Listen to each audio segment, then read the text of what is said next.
My name's Gary Giles. I actually live in Chippewa Falls, right down the street, and worked with Jim quite a few times over the years, and back and forth with some energy audits, some maple producers looking to achieve energy savings and apply for grants. And I've been doing this for quite a while, and I'll get into that. But so I appreciate Roth Sugarbush inviting me, and hopefully you can take some information from the presentation today. And if you're interested in applying for some potential federal funding for some grants on equipment, hopefully this will help you out.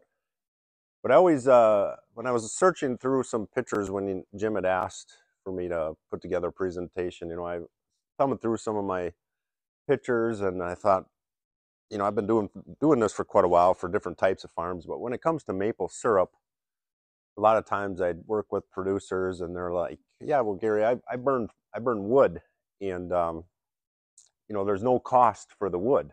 So what's the point on saving firewood?" And I kind of have to chuckle a little bit because, you know, I enjoy cutting firewood. This is my personal, I heat the house.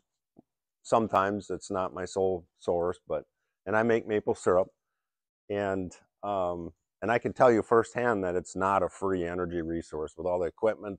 Anyone that doesn't knows I enjoy it like a lot of people do. It's kind of a therapy, but it's definitely not a free energy resource. So I just want to make that extremely clear. So a little bit about myself. Like I said, I'm from Chippewa Falls. Uh, Back in 2011, I became certified through the Association of Energy Engineers. It's a national program that certifies basically energy auditors. And I focus primarily on agriculture. I come from an agricultural background. My family's been involved with dairy farming and crop farming over my whole life, so I was really interested in that. And so anyway, I became certified back in 2011. Been working with farms across the United States, not just here in Wisconsin, but I haven't checked off exactly how many states, but a lot of states in the U.S. I worked with various farming type operations, and not just maple, but dairy farming, grain farming, greenhouses, kind of you name it, poultry. But anyway, back in 2018, my son at the time was probably around 8 years old, and I can remember um, we had gotten him one of the Curious George books. He was big into Curious George, and there's a book, in fact, that's in the front office. I just saw it when I was walking in, that had to do with maple syrup and kind of the process, and he got really interested in that. And I was talking with my wife, and we both kind of agreed that we had some land. I knew that there were some maple trees on it, so we thought, well, why don't we give this a whirl? So, of course, one thing turned into the other. I think we started out with like 10 taps, and now we're up to 100. And I don't really want to. Of course, like a lot of you, I'd like to expand, but there's trials and tribulations to all that, and having a full-time job plus doing that is difficult. So, anyway, we make maple syrup every year, or mostly every year, and it's a fun hobby. And so yeah, a little bit about myself. But to give you kind of an idea, so we'll talk about grants, of course, some cost share opportunities available to farmers, and I'm not so sure that it really applies to the hobbyist. If you're doing it like I do, just to produce some syrup that's for your family or friends or give away to Christmas or what have you, it's probably really not applicable. Um, and then I'll discuss energy assessments or energy audits, how they can be helpful. I have an example of a farm that I worked with, and it kind of really shows, I think it really shows a good example of how somebody who wants to have an energy audit, looking to do one thing, can really get more out of having an energy audit than what one thinks of initially. And then I'll give you a sort of kind of a final conclusion as far as next steps on your own operation, if it's something you're interested in, kind of what you would have to do next.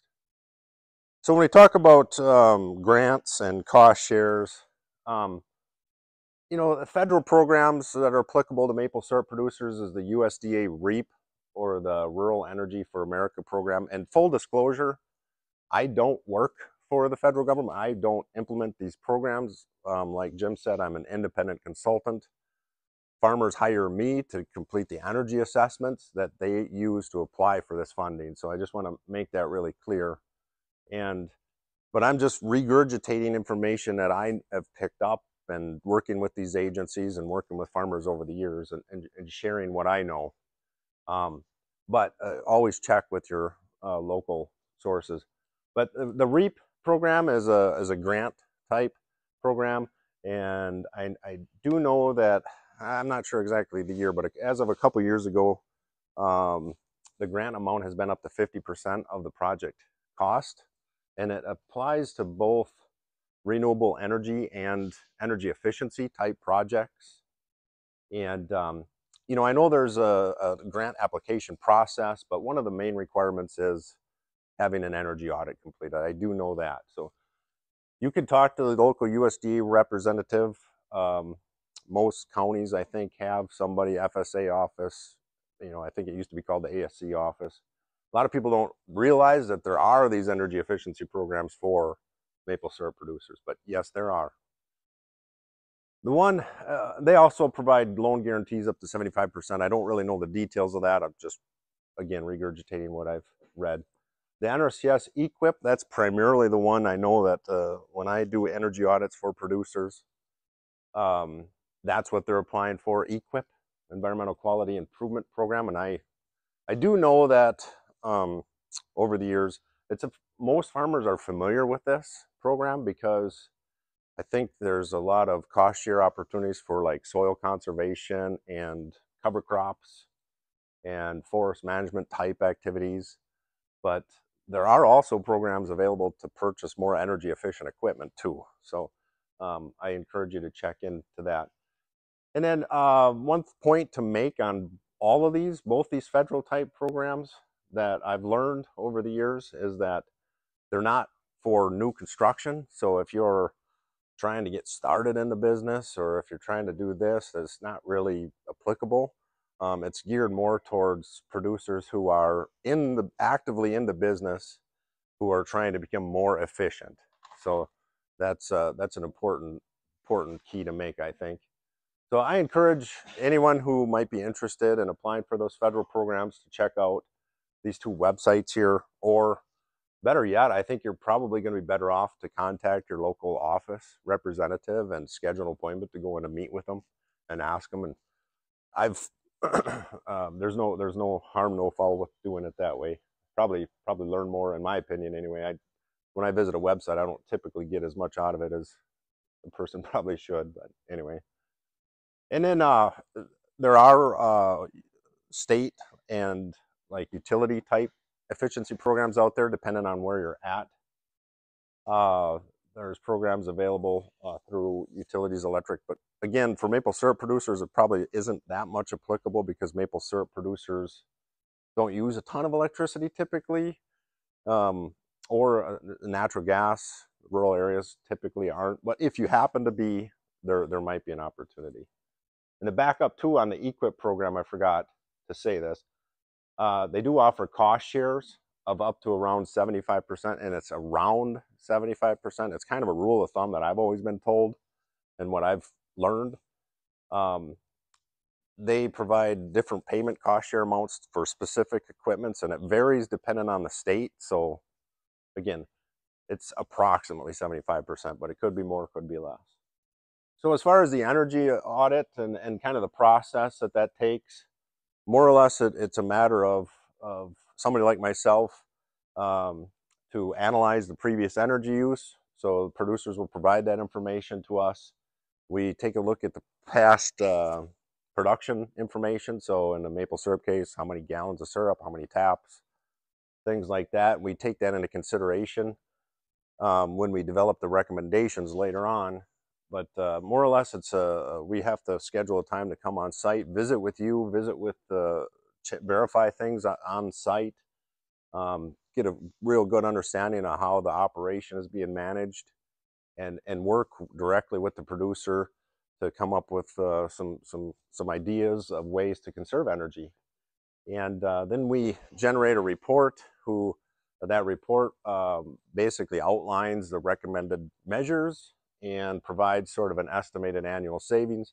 and payback information. And then that report is developed in such a way that follows what's called the ASABE, Association for Agricultural Biological Engineers standard. It's an industry standard on how these assessments have to be completed. That's what I have to develop. And then that's what these like federal programs like USDA and the NRCS, you know, they'll only accept those types of audits. So there's a process, there's a standard that I have to follow, and you don't have to get dug into the weeds on that, but just know that. And then, so this was this picture, I just threw this one in here. It's a family affair, right? I mean, we're collecting sap, take the kids, right? It's kind of a family thing. That's what we do. Typical energy efficiency opportunities when I go and visit a maple farm. A lot of times it could be a more energy efficient evaporator.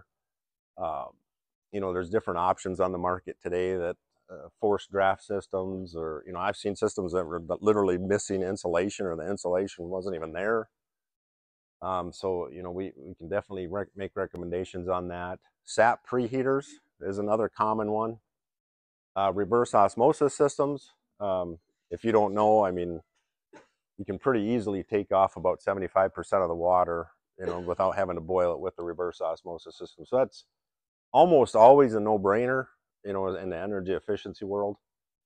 And then I have run into quite a few different situations where a producer will have an undersized RO system, or an RO system that just, I don't know if it's an older one that doesn't achieve quite the high level of brick sugar concentration.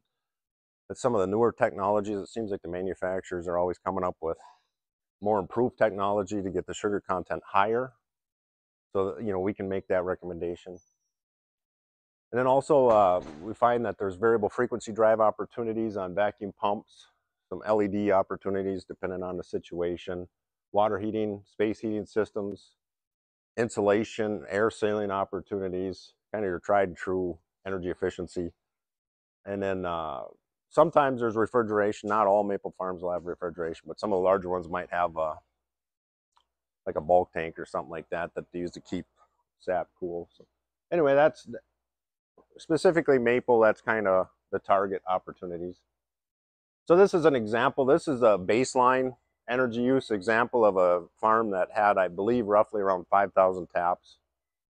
So throughout the audit, you know, I had inventoried all the equipment. We come up with different types of systems that are on site, and then basically inventoried all the equipment and determined how much energy use, electricity, how much firewood, propane was used by each system, and kind of itemize that. And then that's what we use to kind of figure out the recommendation and to calculate out the payback. Here's a sort of a visual representation in a pie chart form. This was pulled directly from the report. So it gives you kind of an idea. So you as a farmer can know, hey, you know, I burn, I forget how many cords it was, but 49% of that goes to space heating, 51 goes to syrup processing, so evaporator in this case. So more of an informational. And then this here is an example of the list of recommendations. So in this case, the farm actually reached out to me because he had known that he was going to go for funding for a reverse osmosis system, one that would enable him to get up to 20 bricks. I forget what the baseline was, but maybe it was 8 or 10. But there was a newer system where he was able to get up to 20 that he was proposed. So we worked with him on that. And then as a result of doing the site visit, we were able to determine that there's, you know, 3 other opportunities here.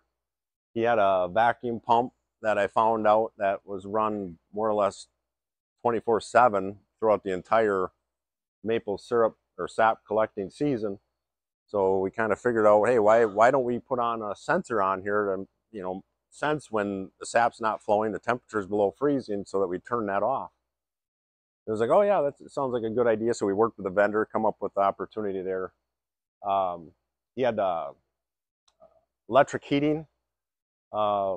Recommended he had a wood boiler, so we recommended to switch out from electric to wood heat.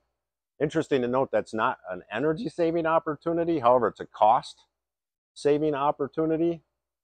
So but it's a measure that is recommended to help that farm save energy cost each year. And then install sap preheater was another one that he wasn't even really familiar with, but we talked about it and determined that figured out it'd be a good opportunity. And then of course the RO system. So we can see here's an estimated install costs for each measure. Here's the estimated annual energy savings for each measure, and here's the payback. So basically that shows up in that report I was explaining to you, and then that producer can use that information and apply for some of them funding through those programs that I described. So, and again, if they go through NRCS, roughly a 75% cost share chance. So it really helps offset the cost of some of that expensive equipment. And then so I was going to ask the cost of the energy assessment. It's always difficult to answer that because without knowing a lot about your operation, it's not a flat fee. It really depends on a lot of different things. There could be a very complex site. There could be multiple types of operations going on. You could be operating a dairy farm and a grain farm and a greenhouse and a maple syrup, or you could just be doing a backyard maple syrup operation. I don't know. But if you wanted to get a quote, you certainly, you can contact myself. I can have some business cards up here, and you get a hold of Jim, whatever. But I typically say if you're real simple, probably around the 2,000 to 4,000 range is what you're looking at. But I mean, it could vary. So by all means, and again, that there is cost share available for the cost of the audit. So if the energy audit is a deterring factor of you not wanting to get it done, then I mean, you can apply. I do know that the NRCS EQIP program does cost share that cost of that audit as well.